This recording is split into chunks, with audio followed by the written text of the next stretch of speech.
नमस्कार, मैं बालिश Gupta HD news से अपने कैमरा पर्सन नितिन रेग्मी के साथ इस वक्त हम लोग एचडी न्यूज़ के अपने कार्यालय में और आज हमारे साथ बीजेपी के प्रवक्ता श्री संजीव वर्मा जी हमारे साथ जुड़ गए हैं।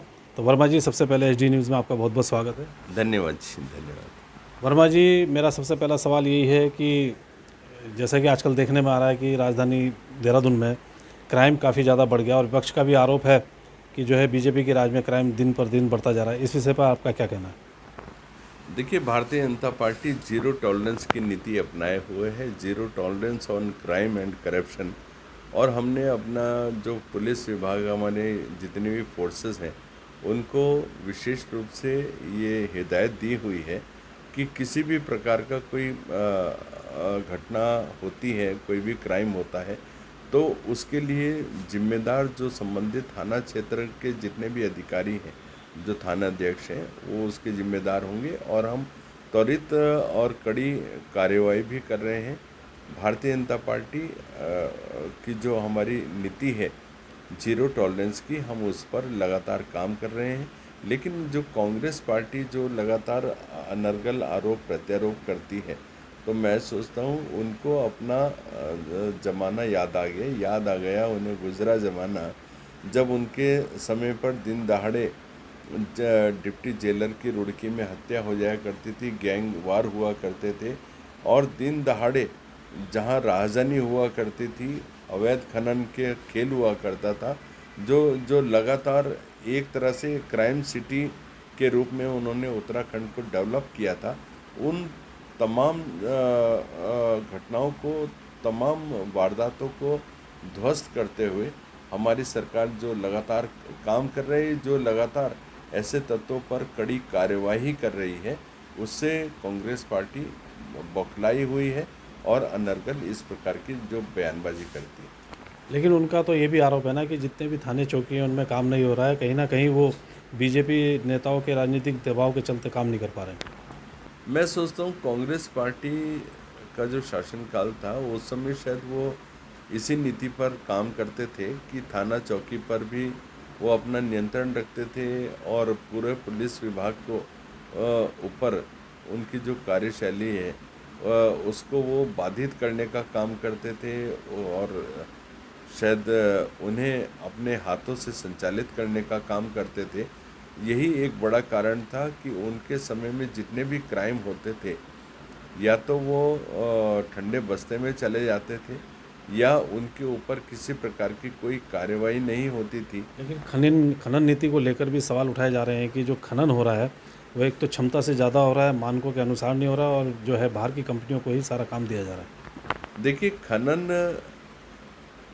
खनन के ऊपर हमारे को अभी केंद्र से एक प्रशस्ति पत्र भी मिला है, सबसे अधिक राजस्व एकत्र करने के लिए। और मैं सोचता हूँ जो खनन की हमारी नीति है, वो शानदार नीति के रूप में उसमें केंद्र ने भी हमको अप्रिशिएट किया है। और कांग्रेस पार्टी को अपने गिरेबान में झांकना चाहिए।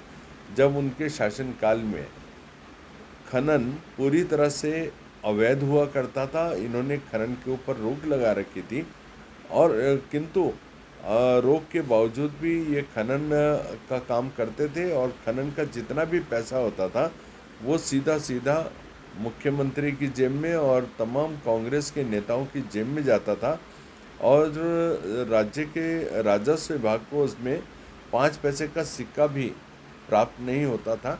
तो मैं सोचता हूँ ये समाज विरोधी है, ये प्रदेश विरोधी है। लेकिन उनका आरोप तो ये है ना कि राजस्व तो हो रहा है, लेकिन जो है मानकों के अनुसार खुदान नहीं हो रहा है और क्षमता से ज़्यादा वहाँ से निकाला जा रहा है माल। देखिए, भारतीय जनता पार्टी जो हमारे मानक हैं, जो हमारी नियम है, कायदे हैं, उनके अनुरूप ही काम करती है, और पूरी पारदर्शिता के साथ हम लोग काम करते हैं। और ये बड़ा कारण है कि भारतीय जनता पार्टी की हमारी सरकार को सेंटर से भी एक जो प्रशस्ति पत्र भी मिला है, और एप्रिसिएशन का जो लेटर मिला है, वो भी मैं सोचता हूँ इसके ऊपर एक शानदार सहमति की मोहर है। चलिए, अगर आप बात करते हैं कि चारधाम यात्रा भी शुरू होने वाली है, तो इसको लेकर सरकार की क्या नीति और क्या तैयारी? देखिए, चारधाम की यात्रा आरंभ होने वाली है और इस बार यात्रा हमारी 1 माह लंबी चलने वाली है। और 1 माह लंबी चलने की वजह से मैं सोचता हूँ हमारे यात्रियों का, जो हमारे श्रद्धालु हैं, इसमें पिछले वर्ष की अपेक्षा कहीं अधिक उसमें वृद्धि होने वाली है। यात्रियों को तमाम सुविधाएं मिले, यात्रा सुरक्षित हो, सुगम हो और सुव्यवस्थित हो, इसके लिए सरकार ने लगातार काम किया है। होम स्टेइंग जो स्टेइंग कैपेसिटी है, उसमें किसी भी प्रकार की कोई दिक्कत श्रद्धालुओं को नहीं आनी चाहिए। उसके लिए तमाम हमारे जो होम स्टे हैं, जो हमारे धर्मशालाएं हैं, तमाम हमारे होटल्स हैं, तमाम हमारी टेंटिंग व्यवस्था है, तो उसके लिए सरकार ने पूरी व्यवस्था की है। और मैं तमाम श्रद्धालुओं से ये आग्रह भी साथ में करना चाहता हूँ कि सरकार ने जिस प्रकार से एक ऑनलाइन और ऑफलाइन की एक व्यवस्था की है रजिस्ट्रेशन की, और उसमें स्लॉट भी बनाए गए हैं, तो जब भी जिस स्लॉट में जिस तिथि को और जिस समय पर आपका स्लॉट आता है, आप उसी समय पर अपनी यात्रा का आरंभ करें। और यात्रा आरंभ करते हुए आप अपनी यात्रा को एक साथ ना करते हुए धीरे धीरे, रुकते रुकते, जितने भी हमारे दर्शनीय स्थल हैं, देवी देवताओं के बहुत प्राकृतिक और बीच में कई सिद्ध पीठ हैं, कई सिद्ध पीठ हैं, तो तमाम देवी देवताओं के दर्शन करते हुए आप अपने गंतव्य तक पहुँचे। बाबा केदारनाथ जी के, बद्रीनाथ जी के, गंगोत्री, यमुनोत्री, तमाम चारों धामों के आप दर्शन करें। उससे दो सुविधाएं होंगी, दो हेतु स्पष्ट होते हैं। एक तो जैसे आप गुजरात से आ रहे हैं, तो गुजरात में 40 डिग्री टेम्परेचर है, और केदारनाथ में आज का परिप्रेक्ष्य में देखें तो 0 डिग्री के आसपास टेम्परेचर है। तो 40 डिग्री और 0 डिग्री में बहुत बड़ा अंतर है। और जिन भी व्यक्तियों को, जिन श्रद्धालुओं को हार्ट से संबंधित, ब्लड प्रेशर से संबंधित या किसी अन्य इस प्रकार के कोई भी लक्षण उनके अंदर हैं, तो उनको ऐसी स्थिति में टेम्परेचर के वेरिएशन की वजह से कुछ प्रॉब्लम हो सकती है। तो वो धीरे धीरे जब वो उस टेम्परेचर को उनकी बॉडी रुकते जाएंगे, रुकते जाएंगे, हाँ, टेम्परेचर को लगातार एडजस्ट कर लेंगे। एडजस्ट करते हुए जाएंगे, तो किसी भी प्रकार की वहाँ पर उनको दिक्कत नहीं आने वाली है। यात्रा भी सुगम होगी, सुरक्षित होगी और सुव्यवस्थित होगी। और न तो वहाँ पर बहुत अधिक भीड़ होने वाली है ऐसे में, और सुरक्षित आएँ, सुरक्षित जाएँ, जो हमारा एक मंतव्य है। एक आपकी बात काट के बीच में बोलना चाह रहा हूँ, माफ़ी चाहूँगा। अभी आपने ऑनलाइन और ऑफलाइन की बात करी। ऑनलाइन की तो चलिए समझ में आती है कि आप स्लॉट के हिसाब से भेजेंगे, लेकिन जो ऑफलाइन बुकिंग हो जाती है वो क्षमता से अधिक हो जाती है। और ऐसे में देखने में आता है कि जो कैपेसिटी है वहाँ की, चाहे बद्रीनाथ हो, केदारनाथ हो, कोई सा भी धाम हो, एक कैपेसिटी हर जगह की होती है।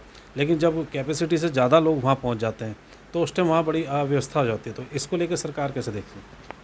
देखिए, हमारी ऑनलाइन और ऑफलाइन की जो बुकिंग की व्यवस्था है, उसमें इस बार हमने पूरी तरह से स्लॉट सिस्टम डेवलप किया है। और हमने एक टोल फ्री नंबर भी हम एक घोषित करने जा रहे हैं। उस टोल फ्री नंबर पे जिन भी लोगों ने अपना ऑफलाइन आवेदन किया है, हम उनको पहले ही बता देंगे कि आपका नंबर 20 अप्रैल को आने वाला है, 9 से 12 के बीच में आने वाला है। आपका नंबर 22 तारीख को आने वाला है। डेट एंड टाइम हम पूरा निश्चित बता देंगे, ताकि वो अनावश्यक वहाँ पर भीड़ भी जमा ना हो और उनका समय भी व्यर्थ ना हो, और यात्रा का जो एक सिस्टमेटिक प्रोसेस है वो भी कंटिन्यूटी में हमारा बना रहे। जी, एक सवाल और आता है कि यात्रा के दौरान क्योंकि हमारा जो प्रदेश है भौगोलिक परिक्षेत्र यहाँ का जैसे आपदाएं आती रहती है बरसात के दिनों में खासकर, तो उस टाइम जो है सरकारी जितने भी आपकी तैयारी हो एक तरह से धराशायी हो जाती है, मैं तो ये कहूँगा, क्योंकि अपने हाथ में होती नहीं है। तो ऐसे में स्थिति बड़ी ख़राब हो जाती है खाने को लेके, रहने को लेकर, और उसके लिए आप क्या तैयारी है? देखिए, सबसे बारी बारी आपका प्रश्न का उत्तर देता हूँ मैं। पहले तो आपने आपदा का बात करी, तो आपदा को दृष्टिगत रखते हुए जितने भी हमारे भूस्खलन से संबंधित बहुत सारे डेंजर जोन हमारे यात्रा पड़ाव में आते हैं, तो ऐसे तमाम जितने भी हमारे डेंजर जोन्स हैं उनके ऊपर हमने हैवी मशीन्स डिप्लॉय करी हैं, जो जैसे जेसीबी हैं, बुलडोज़र्स हैं, और बर्फ़ हटाने की, पत्थर हटाने की जो हमारी मशीन्स हैं, जो बहुत ही कम समय में सड़क को साफ़ करने का काम करती हैं। और जहाँ पर कुछ जगह ऐसी हैं जहाँ पर कहीं कहीं पत्थर गिरने की संभावित क्षेत्र हैं, तो ऐसे क्षेत्रों में भी ऐसी इस प्रकार की मशीनें हमने डिप्लॉय करी हैं, ताकि हमारे किसी भी यात्री को किसी भी प्रकार की आपदा से दो चार ना होना पड़े। और यदि इस प्रकार की कोई घटना होती है तो उससे त्वरित रोड भी साफ किया जाए और यात्रा में कंटिन्यूटी बनी रहे, यात्रा सुव्यवस्थित चलती रहे। दूसरा भी आपने कहा कि जो हमारे खाने पीने की सामान है उसके वो क्वांटिटी और क्वालिटी का उसमें विशेष ध्यान रखा गया है।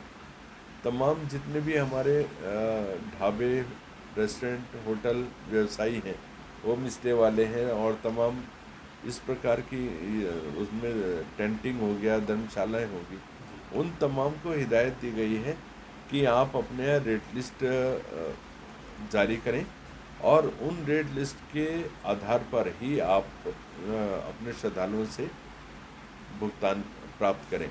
यदि कोई भी व्यक्ति पानी का, खाद्यान्न का, खाने पीने का या रुकने का जो निर्धारित आपने कीमत रखी है उससे ऊपर ओवर रेटिंग में श्रद्धालुओं से वसूल करने का कोई भी काम करेगा, तो ऐसे तमाम तत्वों के ऊपर कड़ी से कड़ी कार्रवाई भी सरकार के द्वारा सुनिश्चित की गई है। तो ऐसे में हमारे पूरे यात्रा पड़ाव पर गैस की आपूर्ति पूरी तरह से निर्बाध रखी जा सके। जो वहाँ पर 3000 सिलेंडर प्रतिदिन की आवश्यकता होती थी, तो उसको सरकार के द्वारा बढ़ाकर 6000 किया गया। और 6000 करने की वजह से जो हमारे डोमेस्टिक की आपूर्ति है वो ही एक तरह से पूरी तरह से जितनी आवश्यकता है सुचारू रखी जाएगी। साथ ही जो हमारे कॉमर्शियल का कोटा है, हमारा कॉमर्शियल का कोटा को भी बढ़ाया गया है, और जिस रेशो में जिस कंपनी की आईओसी की है, हिमाचल की है, भारत पेट्रोलियम की है, उन सभी को निर्देशित किया गया है कि आप मांग को देखते हुए उसी रेशो में उसकी आपूर्ति को बढ़ाएं, ताकि गति आपूर्ति जो है पूरी निर्बाध हो सके और किसी भी प्रकार की कोई प्रॉब्लम फेस नहीं करनी पड़े। साथ ही अल्टरनेटिव जो हमारे ईंधन के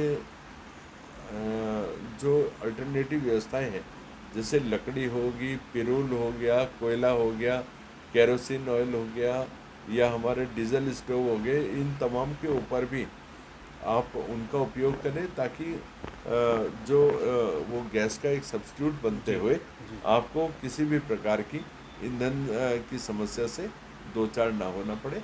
और इन तमाम चीज़ों की भी सरकार व्यवस्था कर रही है। वन निगम को पूरी तरह से निर्देशित किया गया है कि आप बिल्कुल सस्ती दरों पर हमारी यात्रा रूट पर जितने भी होटल ढाबे हैं उनको लकड़ी, जलोनी लकड़ी की वो लोग सप्लाई कर रहे हैं। तो मैं सोचता हूँ सरकार हर स्थिति में जो हमारी चारधाम यात्रा है उसको पूरी तरह सुव्यवस्थित बनाए रखने की स्थिति में पूरी तरह से कारगर साबित हो रही है। जी, ये तो अभी आपने बात करी सरकार की नीतियों की और जो है व्यवस्थाओं की, लेकिन इस बार जो है बीकेटीसी जो चारधाम समिति है, इन्होंने एक नई चीज़ लेकर आए हैं कि जो है मंदिर में गैर हिंदुओं का प्रवेश इस बार वर्जित रहेगा। इस विषय पे आपका क्या कहना है? देखिए, जिसकी आस्था होती है वो आए।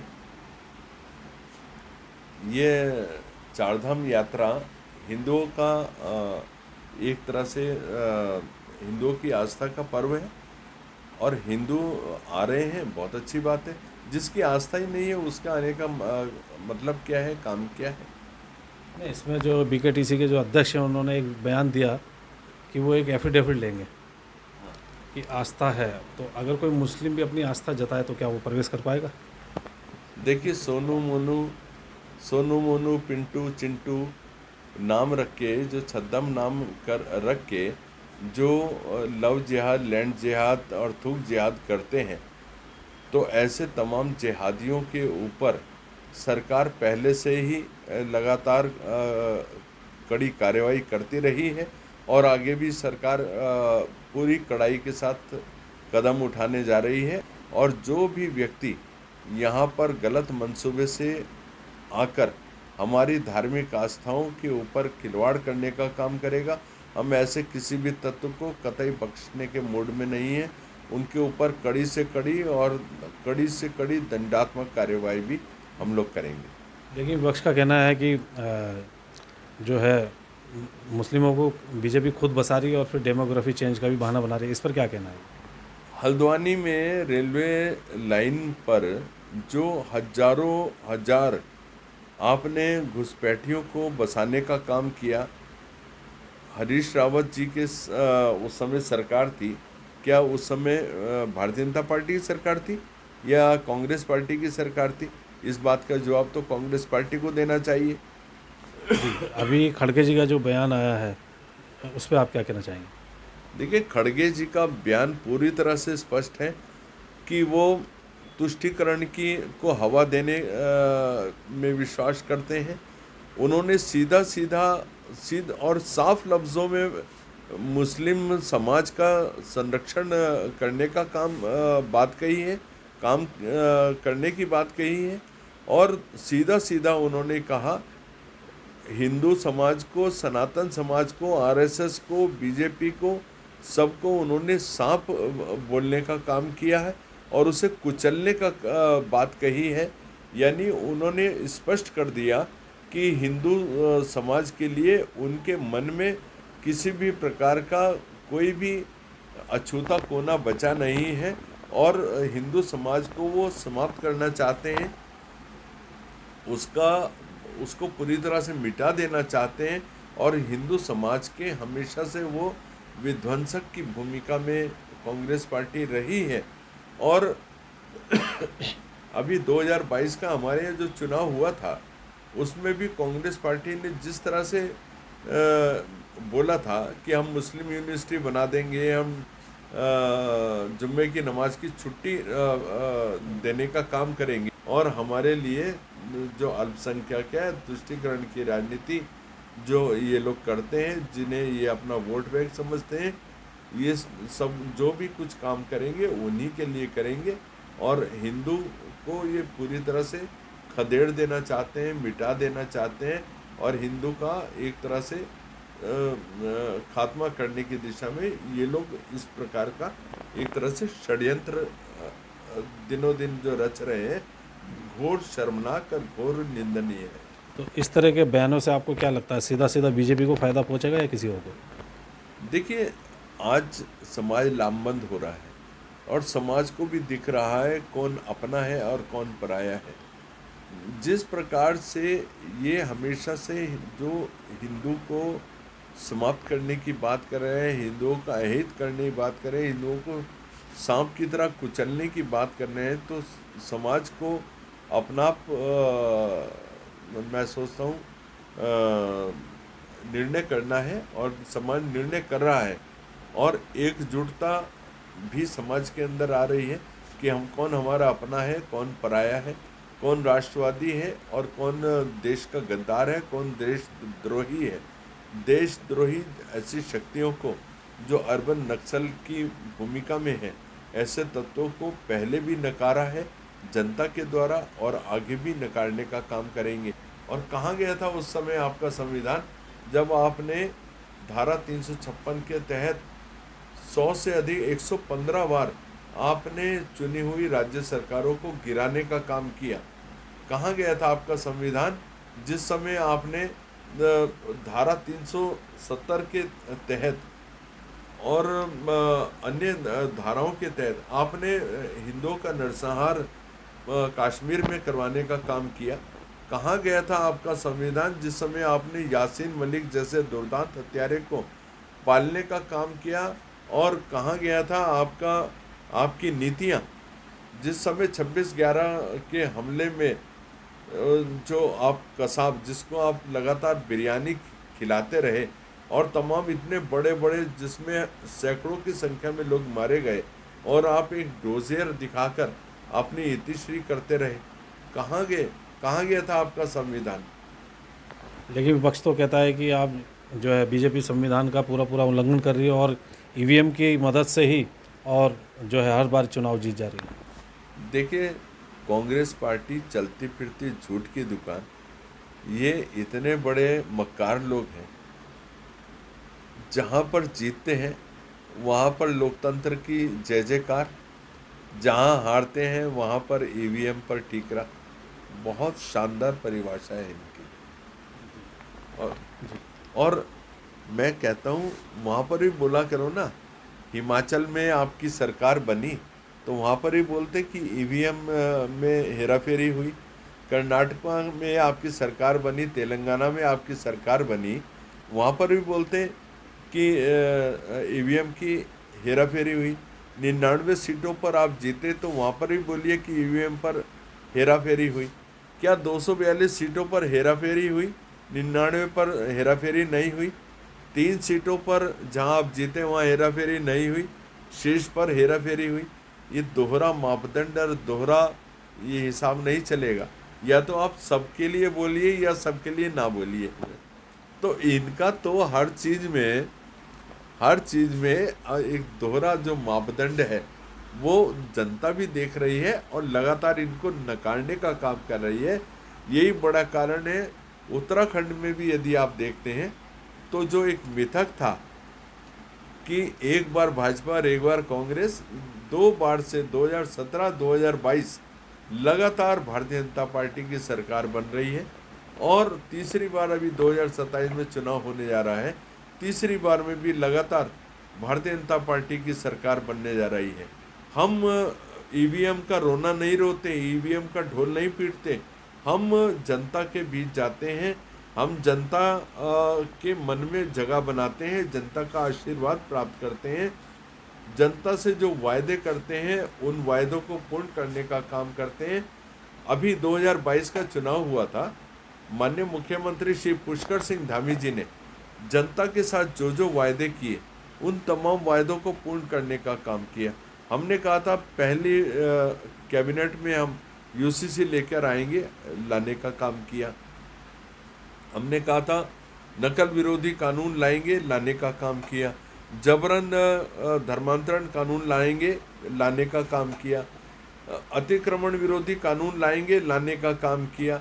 हमने कहा 30% क्षैतिज आरक्षण महिलाओं को देंगे, लाने का काम किया। 10% आंदोलनकारियों को क्षैतिज आरक्षण देंगे, लाने का काम किया। हमने कहा था दंगा का जो दंगा करेगा उसी को पूरा वो भुगतान करना पड़ेगा, ऐसा कानून लाएंगे, लाने का काम किया। हमने जो जो बोला वो करने का काम किया। यही कारण है। और हमने कहा था हम इंफ्रास्ट्रक्चर का ज़बरदस्त विकास करेंगे, हम किसान की आय को दोगुना करने का काम करेंगे। हम किसान को जो कांग्रेस शासित राज्यों में 4-4, 5-5 साल पेराई सीजन में गन्ने मूल्य का भुगतान अटका लटका भटका रहता था, हमने कहा था हमारी सरकार आएगी तो उसी सीज़न में पेराई सीज़न समाप्त होने से पहले पहले उनका भुगतान करेंगे। हमने उसका भुगतान करने का काम किया। हमने कहा था किसान को आपके खेतों में हम सॉइल टेस्टिंग की व्यवस्था करेंगे, आपको नैनो यूरिया के द्वारा से जो हम यूरिया पे सब्सिडी देने का काम करेंगे। हमने किया, हमने जो जनता के साथ वायदे किए थे, हमने उन तमाम वायदों को पूर्ण करने का काम किया। हमने हमारे माननीय मुख्यमंत्री जी श्री पुष्कर सिंह धामी जी, जिन्होंने हमारे युवाओं का जो एक खोया हुआ विश्वास, जो पूरी तरह से नकल माफियाओं के द्वारा चकनाचूर कर दिया गया था कि वो इतना हताश हो गया था कि जो कुछ भी कर लो, जो भी परीक्षा देंगे वो नकल की भेंट चढ़ जाएगी। वो नकल विरोधी कानून लेकर आए। आज युवाओं के अंदर एक जो जबरदस्त आत्मविश्वास जागृत हुआ है, और आज पूरी तरह से जो माफिया मुक्त हुआ है। आज हमारा युवा 4-4, 5-5 परीक्षा देता है और 4-4, 5 परीक्षाओं में एक साथ सफल हो जाता है। उसके पास अल्टरनेट है कि ये ज्वाइन करूँ या वो ज्वाइन करूँगा। पहले परीक्षा देता था और सब नकल की भेंट चढ़ जाती थी। आखिर में पता लगता था कि पेपर आउट हो गया और रिजल्ट हमारा निरस्त हो गया। तो आज जो एक विश्वास का वातावरण बना है, मैं उन तमाम बातों का पूरा श्रेय अपने माननीय मुख्यमंत्री जी को देना चाहता हूं, जिन्होंने कहा था 2025 में हम उत्तराखंड को देश का सर्वश्रेष्ठ राज्य बनाएंगे।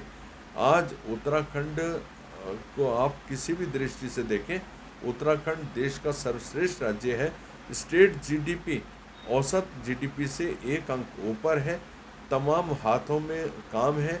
होम स्टे के माध्यम से, फल पट्टी के माध्यम से, हॉर्टिकल्चर के माध्यम से, एग्रीकल्चर के माध्यम से, टूरिज्म के माध्यम से और अन्य कई विकल्पों के माध्यम से, और विशेष तौर से जो 30,000 सरकारी नौकरी देने वाला उत्तराखंड पूरे देश का सबसे पहला एक ऐसा राज्य बना है जहां इतनी अल्पावधि में इतनी बड़ी मात्रा में सरकारी नौकरी किसी स्टेट को मिली हो, वो केवल और केवल उत्तराखंड ही है।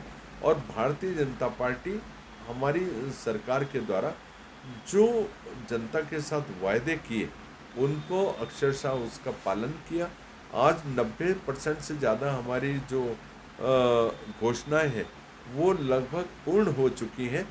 यही एक बड़ा कारण है। भारतीय जनता पार्टी जो एक मिथक की हम बात करते हैं, वो मिथक भी तोड़ने का काम किया। सरकार रिपीट हुई है और अभी 2027 में एक तरह से अपनी हैट्रिक बनाने जा रही है। यही बड़ा कारण है।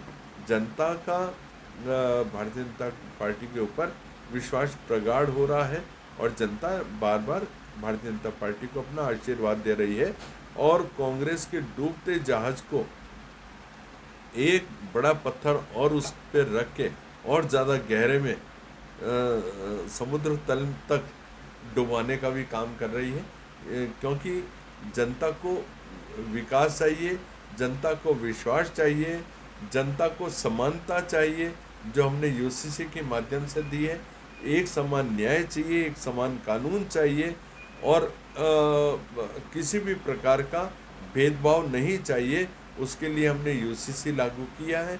जो देश का सबसे पहला प्रदेश उत्तराखंड बना है और उत्तराखंड में जब समानता की बात आती है उस एक लीडिंग रोल में आज उत्तराखंड है, जिसका मैं सोचता हूँ आज हम कॉपी तो नहीं कहेंगे, लेकिन उसका अनुसरण अन्य प्रदेश में भी होने जा रहा है। और हो सकता है आगामी आने वाले समय में हमें पूरे देश भर में देखें कि यूसीसी शायद सर्वत्र लागू हो गया है। तो मैं सोचता हूँ इसका पूरा श्रेय उत्तराखंड को जाए। वैसे तो सर सवाल तो बहुत हैं अभी, लेकिन समय की बाध्यता है। कई तीखे सवाल भी मुझे करना था, लेकिन अगली बार कर लेंगे। तो अब मैं लास्ट आपसे यही सवाल करूंगा कि उत्तराखंड की प्रदेश की जनता को क्या संदेश देना चाहेंगे? देखिए, उत्तराखंड की जो जनता है वो राष्ट्रवादी जनता है। हमारा सैन्य बहुल प्रदेश है और सैन्य बहुल प्रदेश यहाँ पर बहुत बड़ी संख्या में, मैं ऐसा बोलूँ तो अतिशयोक्ति ना होगी कि प्रत्येक परिवार से डायरेक्टली इनडायरेक्टली जो कोई ना कोई सेना से जुड़ा हुआ है और जो सेना से एक बड़ा लगाव रहा है। तो जो हमारे पूर्व सैनिक हैं, पूर्व सैनिकों को एक बड़ा लाभ जो वन रैंक वन पेंशन से OROP से हुआ है। तो वन रैंक वन पेंशन जो कांग्रेस के शासनकाल में दशकों से लगभग 40 सालों से अटकाए भटकाए रखी गई, तो वन रैंक वन पेंशन को लागू करना भी उसका श्रेय पूरी तरह से भारतीय जनता पार्टी को जाता है। और भारतीय जनता पार्टी ने ये काम करके अपने पूर्व सैनिकों के लिए बहुत शानदार काम किया है। महिला आरक्षण बिल जो 3 दशकों से कांग्रेस पार्टी के द्वारा लटकाए रखा गया था, उसको लागू किया गया है। 33% आरक्षण बहुत जल्दी ही पूरे देश भर में दिखने लगेगा। महिलाओं के लिए एक बहुत अच्छा काम हुआ है। प्रदेश में 30% जो क्षैतिज आरक्षण की व्यवस्था हुई है और जो हमारे जितने भी महिला NGOs हैं उनमें 50% तक की जो सब्सिडी देने का सरकार की जो योजना है, लखपति दीदी योजना है और भी बहुत सारी बेशुमार योजनाएं हैं जो युवाओं के लिए होम स्टे और अन्य माध्यमों से जो टूरिज़्म के माध्यम से जो स्वरोजगार की व्यवस्था हमारी सरकार के द्वारा की गई है, जो युवाओं को सरकारी नौकरी देने का काम हमारी सरकार के द्वारा किया गया है, जो स्वास्थ्य बेड़े में जहां 874 डॉक्टर मात्र कांग्रेस के शासनकाल में हुआ करते थे, आज वो संख्या 3800 से अधिक है। तो मैं सोचता हूँ जहाँ तमाम CSC PSC सेंटर में भी पर्याप्त डॉक्टर और नर्सिंग स्टाफ हैं, जहाँ पर अपने जो अत्याधुनिक चिकित्सा उपकरण हैं, तमाम जितने भी हमारे जिला चिकित्सालय हैं उसमें अपने ऑक्सीजन प्लांट्स हैं और एक तरह से उत्तराखंड को नंबर 1 राज्य बनाने की दिशा में जिस प्रकार से माननीय मुख्यमंत्री श्री पुष्कर सिंह धामी जी जो लगातार कदम ताल कर रहे हैं और हमारे माननीय प्रधानमंत्री श्रीमान नरेंद्र मोदी जी जो उत्तराखंड को देश का सर्वश्रेष्ठ राज्य बनाने की दिशा में जो माननीय मुख्यमंत्री जी के द्वारा जितनी भी योजनाएं केंद्र को भेजी जाती हैं, केंद्र के सम्मुख रखी जाती हैं, उनके ऊपर जो अपना आशीर्वाद देने का हमारा केंद्र काम कर रहे हैं, तो उससे जो डबल इंजन की सरकार के माध्यम से दोहरा लाभ केंद्र का भी और राज्य का भी उत्तराखंड की जनता को मिल रहा है। और मैं सोचता हूँ उत्तराखंड की जनता का ये सौभाग्य है कि माननीय मुख्यमंत्री जी जो अभी 14 तारीख को दिल्ली देहरादून एक्सप्रेस हाईवे का उद्घाटन करने जा रहे हैं, जो 8 घंटे की दिल्ली देहरादून की दूरी को मात्र 2.5 घंटे में पूर्ण करने जा रहा है। तो मैं सोचता हूँ एक बहुत बड़ा काम होने जा रहा है जिससे टूरिज़्म को नए पंख लगेंगे और हमारी स्टेट GDP में भी बहुत अधिक वृद्धि होगी और जो इकोनॉमिकल कॉरिडोर के रूप में भी जिसको हम देख रहे हैं, मैं अपने माननीय मुख्यमंत्री जी का भी आभार व्यक्त करना चाहता हूं जो लगातार उत्तराखंड के हित में लगातार कदम ताल कर रहे हैं और केंद्र सरकार से भी जो नई नई योजनाएं लाकर उत्तराखंड की जनता का जो लगातार उनको लाभ देने का काम कर रहे हैं, उनके सपनों को साकार करने का काम कर रहे हैं और भारतीय जनता पार्टी के ऊपर जनता का जो विश्वास है उसको और ज़्यादा प्रगाढ़ करने का काम कर रहे हैं।